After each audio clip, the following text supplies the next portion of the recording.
بسم الله الرحمن الرحيم السلام عليكم ورحمة الله تعالى وبركاته.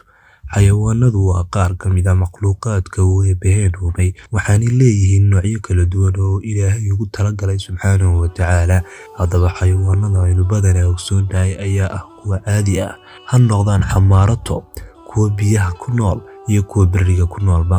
balse waxaa jira xayawaano ka duwan kuwa aynu naqaano oo leh waxyaabo gaar ah ay kaga duwan yihiin xayawaanada kale, waana kuwa aynu kaga hadli doono barnaamijkeena. fadlan subscribe saar channelka daawade haddii aanad ka mid ahayn bahweynta nagu taxan, sidoo kalena like saar muuqaalkan. Dada ugu yaryar ee ku nool meelaha biyuhu fadhiyaan. Haddaba rahan oo afka qalaad loogu yeero Goliath frog uu ka duwan yahay noocaynu hore u naqaanay, sidoo kale waa raha ugu weyn ee ilaa hadda la og yahay inuu jiro.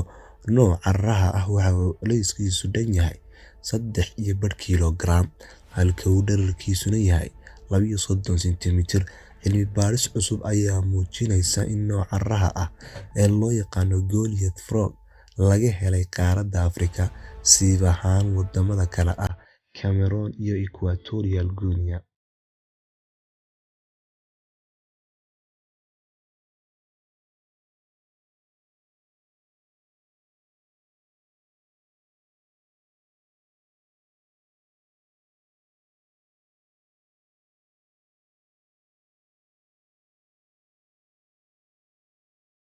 Diinka Aldabra. Diinka noocan ah ee loo yaqaano Aldabra waxaa laga helaa xeebaha Aldabra iyo sidoo kale waqooyiga Madagascar, waxaana xayawaankani quutaa doogga dhaadheer ee halkaasi ka soo baxa. Nooca diinkan ah ayaa waxa uu culayskiisu dhan yahay 450 pound oo u dhiganta 204 kilogram, halka uu dhererkiisuna yahay 4.6 feet, waxaanu leeyahay qoor dheer. Haddaba nooca diinkan ah ayaa waxay jecel yihiin badanaa in ay koox u wada socdaan, waxaana badanaa la arkaa iyagoo koox u wada socda subaxa hore. Diinka Aldabra ayaa waxa uu ka mid yahay nooca ugu waaweyn ee diinanka.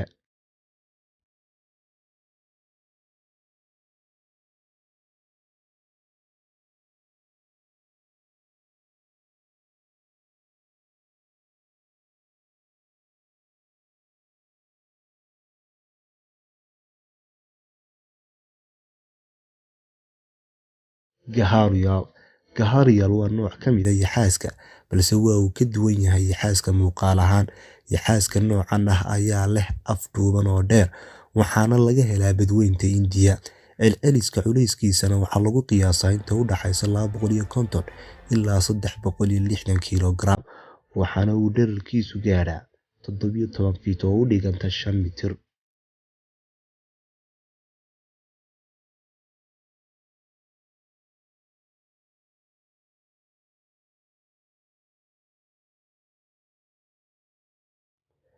Yaxaaska Orinoco. Yaxaaska noocan ah oo aad u weyn islamarkaana lagu magacaabo Orinoco ayaa waxa uu ku nool yahay oo laga helaa xeebaha Colombia iyo Venezuela, waxayna leeyihiin midabo badan oo isku jira. Waxa aanu dhererkiisu gaadhaa 12 ilaa 16 feet, halka uu culayskiisu yahayna 639 kilogram, waana miisaan aad uga culus dhammaan kuwii aynu soo sheegnay oo dhan.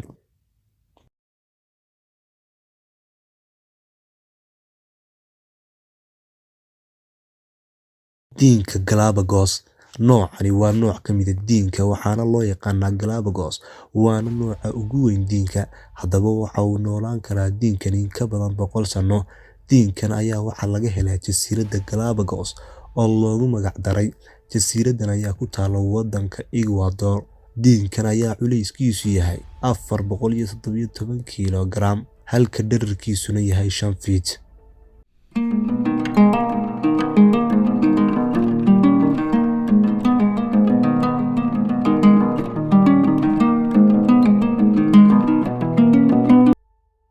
Maska Anaconda. Maska la yidhaahdo Anaconda waa nooc ka mid ah masaska, waana nooca ugu weyn ee maska ee ilaa hadda la og yahay.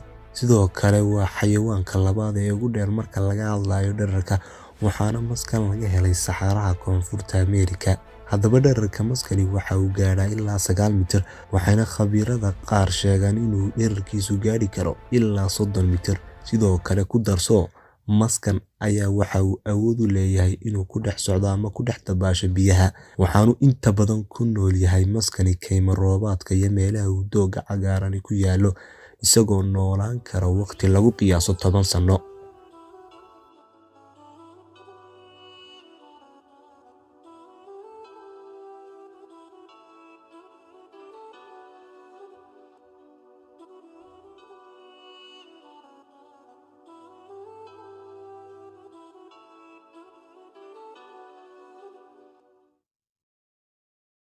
Nibiriga buluugga ah. Nibiriga buluugga ah ayaa waxaa la sheegay inuu yahay xayawaanka ugu weyn xayawaanada ee ilaa hadda la og yahay bad iyo beriba. Xayawaankan aadka u weyn ayaa waxa uu ku noolaan karaa kaliya biyaha dhexdooda.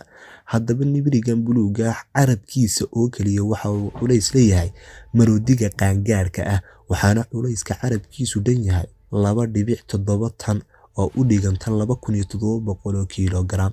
Haddaba maroodigan ayaa la sheegay in guud ahaanba culayskiisu u dhigmo in ka badan 40 maroodi. Culayska nibiriga buluugga ah ayaa waxa uu noqon karaa marka uu qaangaaro in ka badan 150,000 oo kiiloogaram.